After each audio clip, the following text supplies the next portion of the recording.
త్వరలోనే పెళ్లి చేసుకోబోతున్నారు Tollywood hot couple Naga Chaitanya Samantha. October 6, 7 తేదీల్లో వీళ్ళ వివాహం జరగనుంది. వీళ్ళిద్దరి పెళ్లి శుభలేఖలు కూడా రెడీ అయిపోయాయి. గోవాలోని డబ్ల్యూ హోటల్లో చైతన్య సమంతల పెళ్లి జరగనుంది. క్రిస్టియన్, హిందూ సంప్రదాయాల్లో 2 రోజుల పాటు ఈ పెళ్లి జరగనుంది. ప్రీ వెడ్డింగ్ వేడుకను కూడా ఈ 2 రోజుల్లోనే పూర్తి చేయాలని నిర్ణయించినట్లు తెలుస్తుంది.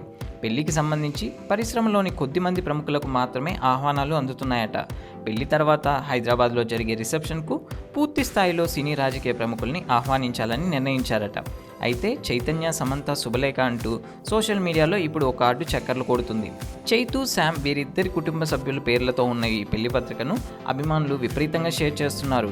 గోవా వగేటర్ బీచ్లోని ది డబ్ల్యూ హోటల్లో ఈ శుభకార్యం జరగనున్నట్లు పత్రికలో పేర్కొన్నారు. అయితే ఇది నిజమైన పెళ్లి పత్రిక కాదా అనే విషయం మాత్రం ఇంకా తెలియాల్సి ఉంది. జనవరిలో చైతన్య సమంత నిశ్చితార్థం వేడుక కుటుంబ సభ్యులు, ప్రముఖుల సమక్షంలో ఘనంగా జరిగిన సంగతి తెలిసిందే. సమంత ప్రస్తుతం రామ్ చరణ్తో కలిసి రంగస్థలంలో నటిస్తున్నారు. దీంతో పాటు ఆమె సావిత్రి, విజయ్ 61వ చిత్రంలో కూడా నటిస్తున్నారు. చైతు యుద్ధం శరణం షూటింగ్లో బిజీగా ఉన్నారు. Thanks for watching. For more interesting updates, don't forget to subscribe Filmy Looks.